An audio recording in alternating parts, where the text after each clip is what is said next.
On December 10, 2024, Reddit user SuperHeatran2 shared a disturbing discovery they made on the RBI2 subreddit. The post read, "Terrifying film found at a thrift store. Found this film photo at my thrift store inside an old Kodak carousel box." Alongside this, they posted a picture of the eerie film strip they found. Now, I'm gonna have to blur the image as it's a bit too graphic, but it basically shows what looks like an undressed human body lying on the floor between a bed and a wall. The floor is also covered in blood, with heavy splatters staining both the bed and the walls. It looks like a picture someone took right after committing an absolutely horrific crime. Most importantly, it looks disturbingly real, far too authentic to be dismissed as part of a horror-themed art project. About 30 minutes later, the OP came back with an update describing their actions after finding the film, which only made it seem even more legit, reading, "Hello everyone, sorry I'm on my phone, so I'm leaving an update as a comment. Here's what I did. When I saw the photo, I was curious and pointed into a contrast area to look at it, and my body jolted because I was shocked. I didn't buy the Kodak carousel and just took the photo and went outside. I went to another store next door and called the non-emergency line describing what I saw and that I felt like it was a genuine photo. They told me they're sending an officer when available. She said she didn't have an ETA. The dispatch person told me if I can wait at the thrift store and I said yes. I'm waiting in my car as of now." About an hour after that, the OP posted a second update, this time describing their interaction with the police, stating, "The officer arrived a bit after I posted the update. Him and I looked at the photo and basically he was just looking thoroughly and asked me where I found it and I just described where I found it. Then him and I walked to the thrift store and showed him the exact box I found it in. He sent a photo of the film to a coworker and spoke to him on it. He then took down my information and told me that he's going to take it to the people who can properly process the image to investigate it. I basically told him how I just thought the carousel was cool, so I opened it to see the condition, and I saw the photo and thought someone left a family photo, so I checked, and it was definitely not a family photo. I also gave him the time I found it, which was a minute before I took the photo. He then said if there's any more questions or things he'll reach out to me, but he says it's unlikely since I just found the photo and don't know much about it. He then said thanks, that's all he needed, and then took the box and photo, and then began to walk to the thrift store worker to ask questions, but I left.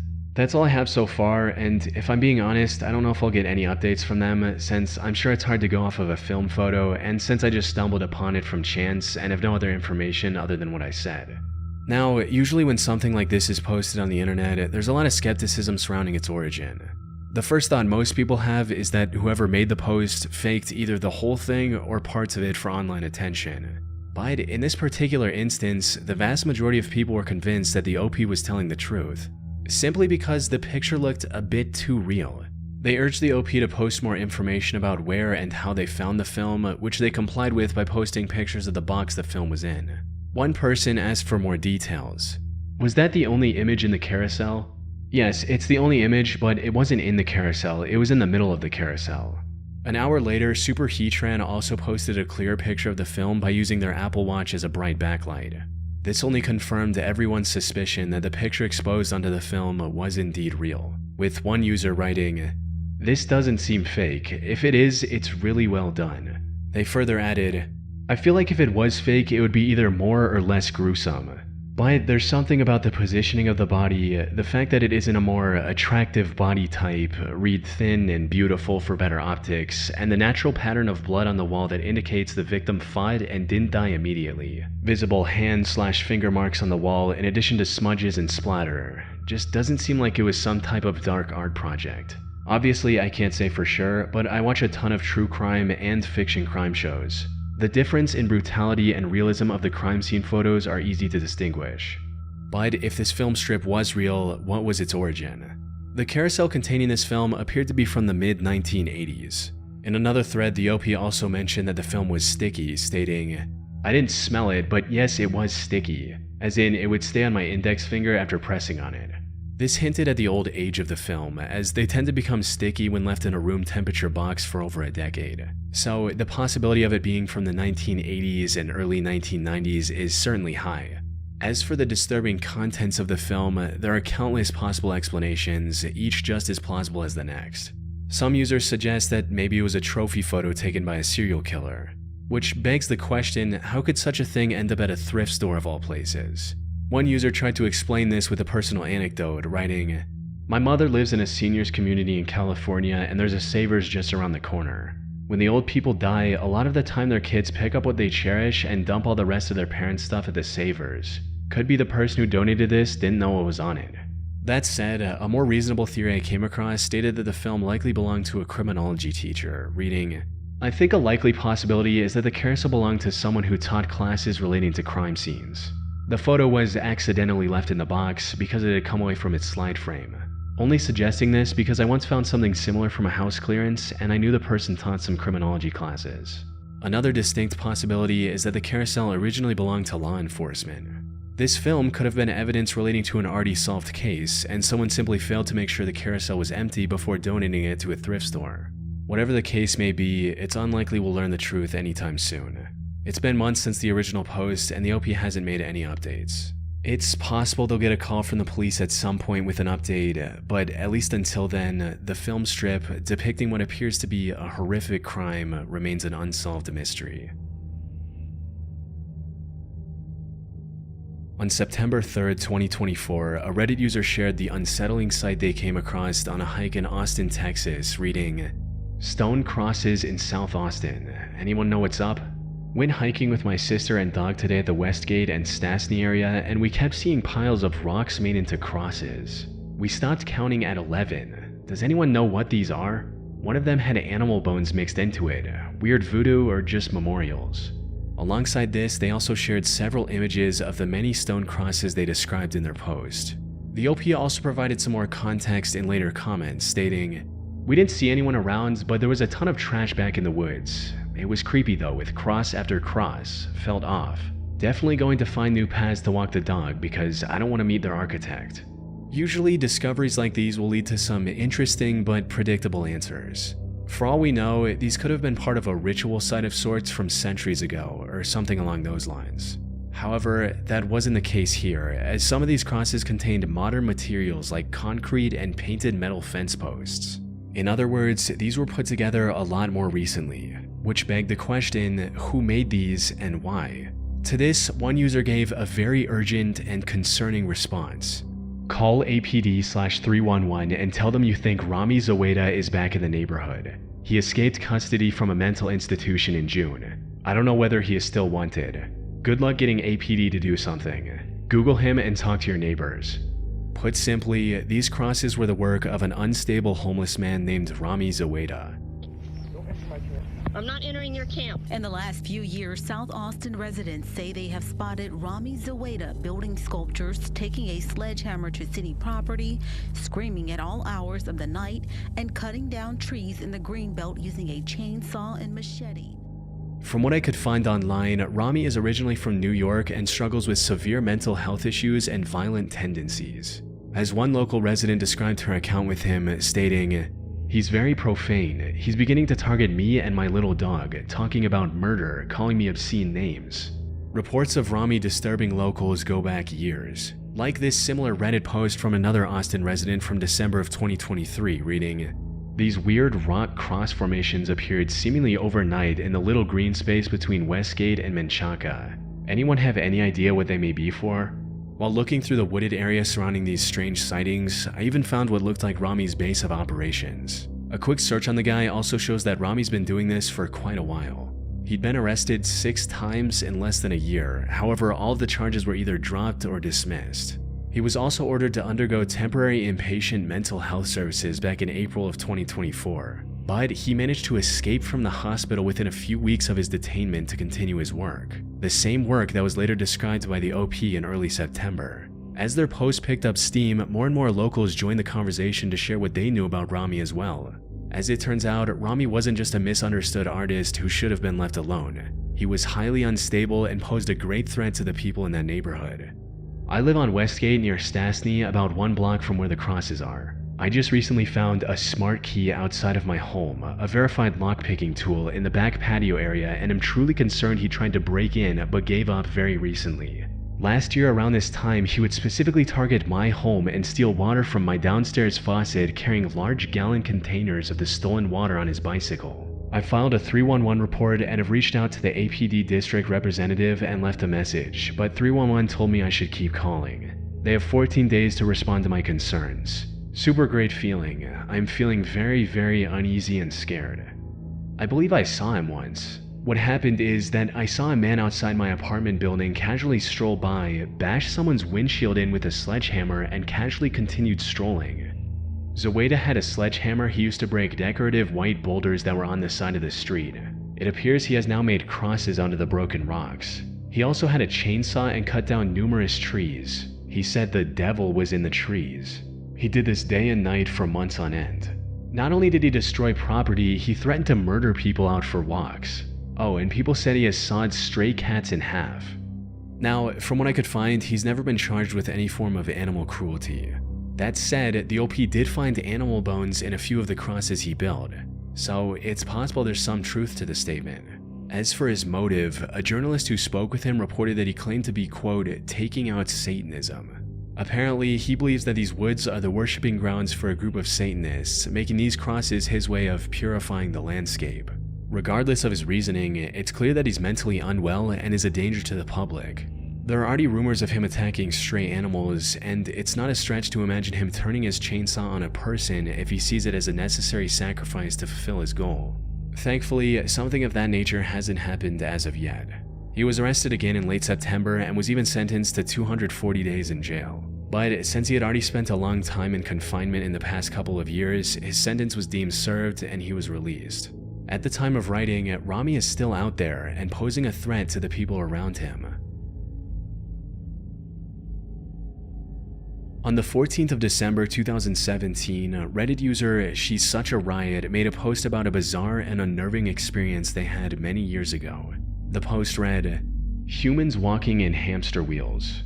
When I was about 16, I came home from hanging with friends.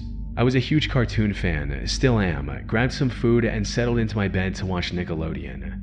I knew it was Nick because it was the last channel I watched that day and no one shared the TV in my room. So I turn it on to see this creepy black, white, and gray scene where hundreds of nude humans are walking in a line over these hills in the background towards these giant hamster wheels in the front of the scene.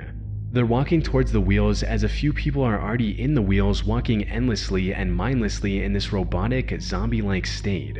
The people walking toward the wheels are also in this similar state, as if there's no life within their eyes, they're just cold/robotic. There's this cold, wind-like noise whistling in the background.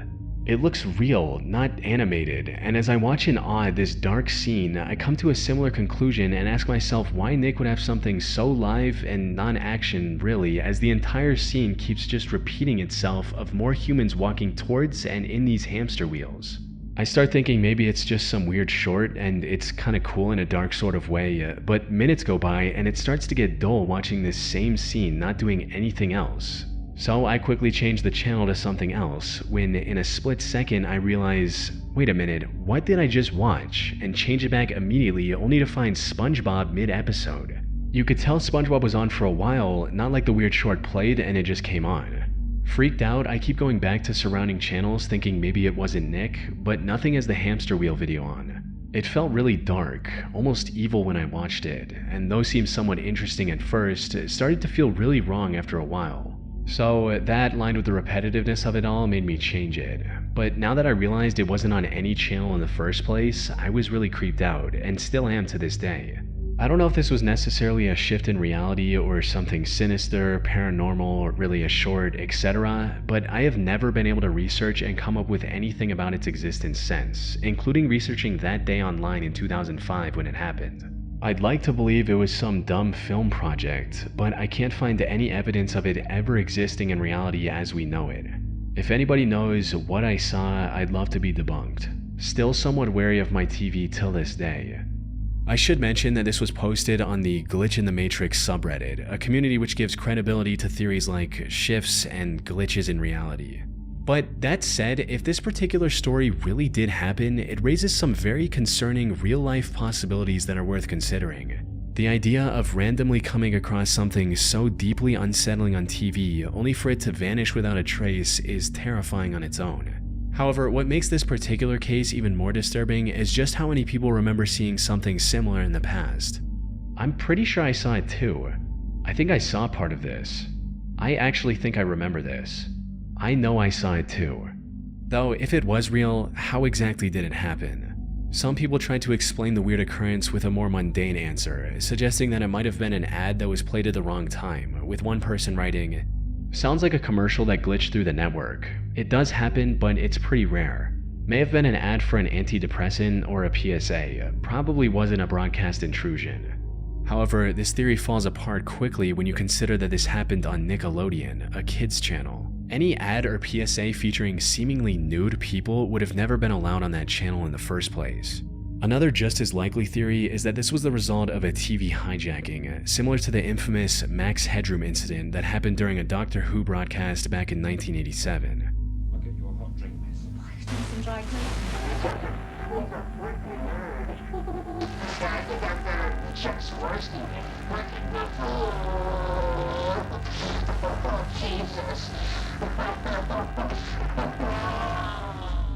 Kids channels were frequent targets for these signal intrusions. More importantly, many of these hijackers chose to broadcast explicit or unsettling content after gaining access, similar to what the OP described in their post. As for why there's no information about this hijacking online, a comment from a deleted user shed some light on it, stating, "I'm not sure what happened considering the year, but back in the day, television frequencies often got hacked. It's called a broadcast signal intrusion. Max Headroom is often the case most referred to. However, it is possible in my mind that this was either swept under the rug or not reported, considering it was on a kids channel in a period that was still technically before the popularity of social media." However, even if we assume it was a TV hijacking, that still leaves us with a massive unanswered question. What exactly did the OP see on their screen that day? Was it from a movie or a TV show or something else entirely? One user posted a link to Metachaos, an animated horror short film that shares some similarities to what the OP described in their post. Unfortunately, this likely isn't what the OP saw that day. This short doesn't feature anything even remotely close to walking in a line or running on a hamster wheel. Also, it was released in 2010, a full 5 years after the supposed hijacking. A more recent comment suggested something far more plausible, reading, "Okay, I know this is a dead topic, and I don't know if someone already said this before, but do you think it maybe could have been related to anything of those old MacBook Lemmings commercials? I just saw a compilation of a few and it reminded me of this." These ads depicted a group of zombie-like people marching single file up a mountain, blindly following the crowd, how doing so could lead to their doom, and how Apple's upcoming Macintosh can save them from this fate. On January 23rd, Apple Computer will announce the Macintosh Office. You can look into it, or you can go on with business as usual. More importantly, these ads were also released way back in 1985, so there's no issue with their timeline. And while they don't perfectly match the original description, like the people are clothed and there are no hamster wheels, that simply could be a case of the OP misremembering details from 12 years ago. They could have also mixed in the memory of what they saw on TV with a similar dream they had the same day. Unfortunately, despite dozens of people looking for the answer, this Reddit thread remains a mystery to this day. The OP's account was also suspended sometime after making this post, so it's unlikely we'll ever get an update. In April 2020, an anonymous user turned to the relationship advice subreddit seeking help with a deeply unsettling situation he found himself in. He wrote, "I think my girlfriend and her sister are poisoning me. I'm an 18-year-old guy. I moved out of my parents' house as soon as I turned 18 because, well, let's just say they and I get on much better if we're not under the same roof. My girlfriend, 19, and her sister, 24, already had a flat together, so I moved in with them, and that's how it's been for the past 9 months. Generally, things are fine. I love my girlfriend and I like her sister. Our living arrangement/setup is really no different from any other couple living with a flatmate situation, perfectly normal. Now, both of the girls love to cook. Their dad is a Michelin star chef, so food and cooking was always a big part of their lives. I'm fine with this. I'm not a bad cook by any means, but these two are amazing at it. Plus, we have a fair trade. They do all the cooking, I do all the cleaning. I find cleaning very cathartic, so it's usually a sweet deal. I get really bomb meals cooked for me in exchange for doing something I enjoy. Things have changed recently. It started about 3 weeks ago when the whole quarantine thing got really ramped up. I started getting sick. At first, I worried I caught the virus, but it just wasn't the virus. No respiratory symptoms, no cold, nothing like that.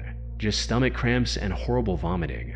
I figured at first I'd caught some other bug, but then it came back, again and again. At least 1 to 2 times a week for a couple of days at a time, I was getting these episodes of stomach pain like you wouldn't believe, and spewing my guts up. I couldn't figure out what was up, until I spoke to a friend about it and she asked if it was maybe something I'd been eating. Now, I don't have any real food allergies. I'm a bit dodgy with dairy, but not on a feel like I'm on death's door and vomit all the fluids out of my body level. More just bit of discomfort and spend ages on the loo type of stuff. Still, I mentioned it to my girlfriend and asked if she'd changed anything about how she was cooking recently. She got really weird, defensive, as to what I was accusing her of. I said I wasn't accusing her of anything, I just think I might have developed an allergy to something and want to know what it could be to.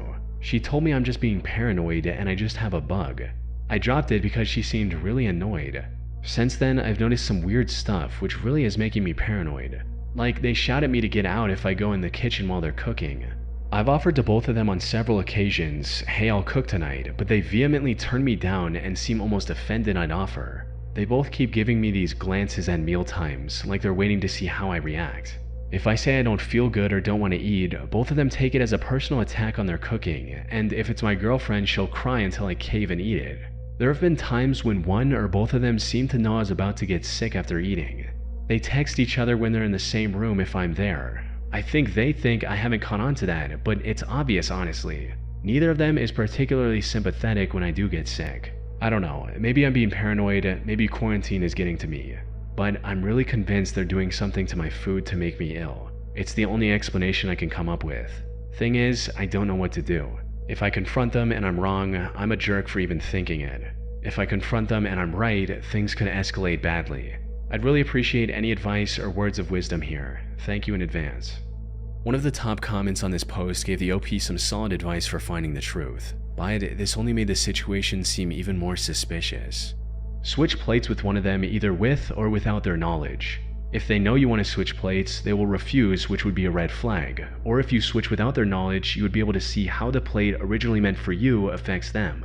They're always super particular about making sure I get the right plate. I hadn't thought about asking to switch. But the thing is, this could have gone either way. As one commenter pointed out, I've seen this before, it was a post on here. A person's husband was a cook and started using some kind of spice.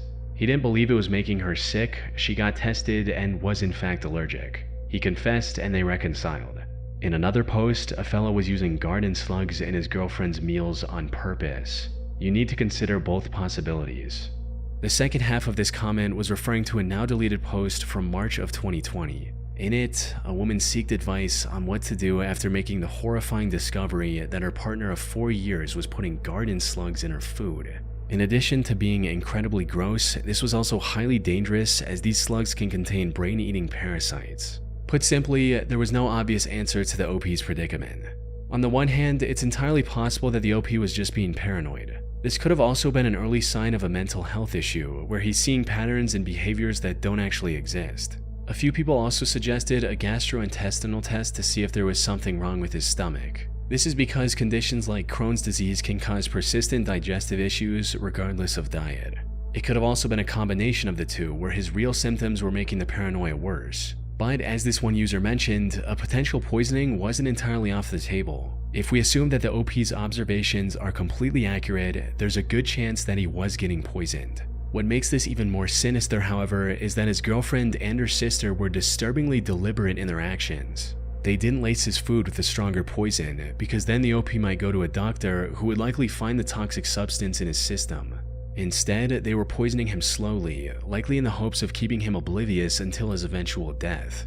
Many people took this possibility seriously, with some even brainstorming ways for the OP to protect himself without jeopardizing his relationship if it all turned out to be a misunderstanding.